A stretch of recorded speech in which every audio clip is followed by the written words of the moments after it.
तो भाई लोग finally India's biggest movie Ramayana का टीजर आ चुका है और ऑनेस्टली इसे देख के लग रहा है कि हम त्रेता युग में फिर से एंटर करने वाले हैं। तो चलिए शुरू करते हैं, लेट्स ब्रेक इट डाउन। तो फर्स्ट सीन हमें दिखाया जाता है बैटलफील्ड का। इसमें श्री राम एक पक्षी पर बैठकर फाइट कर रहे हैं। बट तो मानो या ना मानो, लेकिन ये फर्स्ट सीन अवतार मूवी जैसा लग रहा है। बट फिर भी सीन बहुत अच्छा था। और अगले शॉट में उन पर अटैक होता है और वो बैटलफील्ड में जाके गिरते हैं। ये बैटलफील्ड पूरा बर्फ से ढका हुआ है और एक जायंट मॉन्स्टर उन पर अटैक करने की कोशिश करता है।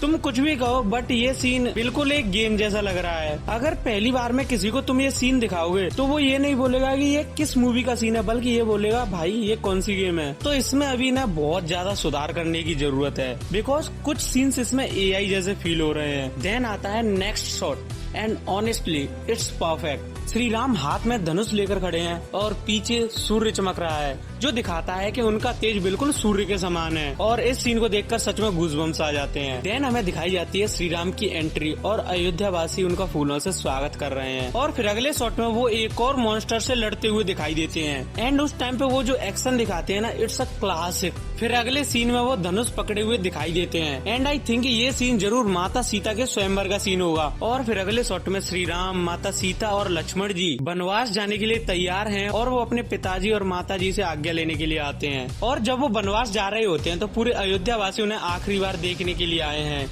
और उन्हें रथ में बिठाकर विदा किया जाता है और पूरे अयोध्या वासी भी उनके पीछे पीछे जाते हैं। और ये सीन हमें फील करवाता है कि अयोध्या वासियों के दिल में श्री राम के प्रति कितना प्रेम है। और इस मूवी में DNEG कंपनी VFX का काम कर रही है, जो कि 8 बार ऑस्कर जीत चुकी है, जिसने इंसेप्शन, ड्यून, ओपनहाइमर और एवेंजर्स जैसी मूवीज में काम किया है। और इसी बात से आपको अंदाजा लग गया होगा कि इस मूवी के VFX कितने कमाल के होने वाले हैं। देन हमें दिखता है रणबीर कपूर का first look as Shri Ram. और कहना पड़ेगा कि रणबीर कपूर श्री राम के रोल के लिए एकदम परफेक्ट चूज किए हैं। और वो स्लोली चल के आते हैं, ना कोई ओवर एक्टिंग, ना कुछ एक्स्ट्रा करने की कोशिश। उन्हें देख के लग रहा है कि श्री राम फिर से धरती पर उतर आए हैं। राजा दशरथ उन्हें मुकुट पहनाते हैं और फिर अगले ही शॉट में एक इमोशनल सीन आ जाता है, जहाँ पे श्री राम वनवास जाने के लिए तैयार हैं और वो अपने पिताजी राजा दशरथ से हाथ जोड़ के आज्ञा लेने के लिए आते हैं। और ये मूवमेंट राजा दशरथ की जिंदगी का सबसे सैड मूवमेंट होगा। फिर अगले शॉट में श्री राम अस्थियां विसर्जित करते हुए दिखाई देते हैं, लेकिन इस सीन को लेकर मेकर्स ने अभी ऑफिशियल कंफर्म नहीं किया है कि ये किसकी अस्थियां हैं। फिर अगले शॉट में हमें श्री राम का अलग रूप देखने को मिलता है।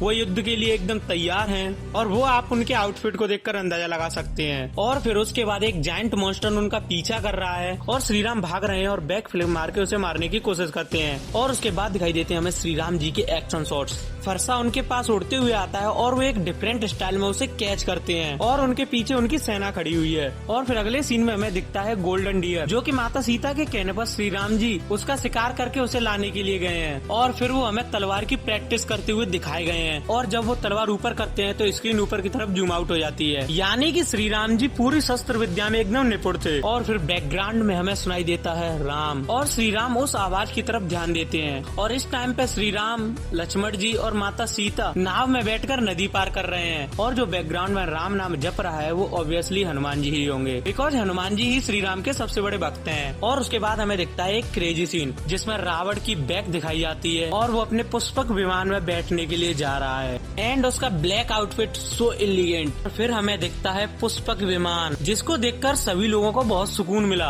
और सब लोग यही बोल रहे हैं कि आदिपुरुष वालों को सीखना चाहिए कि पुष्पक विमान कैसा बनाया जाता है। ये पुष्पक विमान आदिपुरुष के पुष्पक विमान से 200x बेटर है। और उसका जो साउंड है वो कुछ हेलीकॉप्टर के साउंड जैसा फील हो रहा है। ओवरऑल पूरा का पूरा ट्रेलर ठीक था, बट कुछ पॉइंट पर इन्होंने कुछ एक्स्ट्रा करने की कोशिश करी है। तो देखो, ये हमें पता है कि ये इंडिया की सबसे हाईएस्ट बजट मूवी है और रामायण हमने देखी है और बहुत सारे सीरियल्स भी हैं उसके ऊपर, तो सभी लोग रामायण की कहानी को जानते हैं। तो ये इस मूवी में कुछ नया करना चाहते हैं जिससे कि लोग ज्यादा अट्रैक्टिव हो। बट वही है कि इतना कुछ भी एक्स्ट्रा मत कर देना कि लोग एक्सेप्ट ही ना कर पाए, बिकॉज आपके सामने आदिपुरुष का जीता जागता उदाहरण है। लोग उसके लिए भी बहुत एक्साइटेड थे, बट उन्होंने रामायण की कहानी को अलग दिखाने के चक्कर में पूरा का पूरा कबाड़ा कर दिया। तो प्लीज आप लोग ज्यादा कुछ अलग दिखाने के चक्कर में बिल्कुल अलग मत हो जाना। बाकी आप कमेंट में बताइए कि आपको ये टीजर कैसा लगा, इस टीजर का बेस्ट पार्ट कौन सा लगा, और इस टीजर के ऐसे कौन से सीन्स थे जो आपके हिसाब से एक्स्ट्रा करने की कोशिश की गई है। अपना ओपिनियन कमेंट में जरूर देना और वीडियो को लाइक और चैनल को सब्सक्राइब करो, बिकॉज ऐसी ही अपडेट्स हम डेली लाते रहते हैं।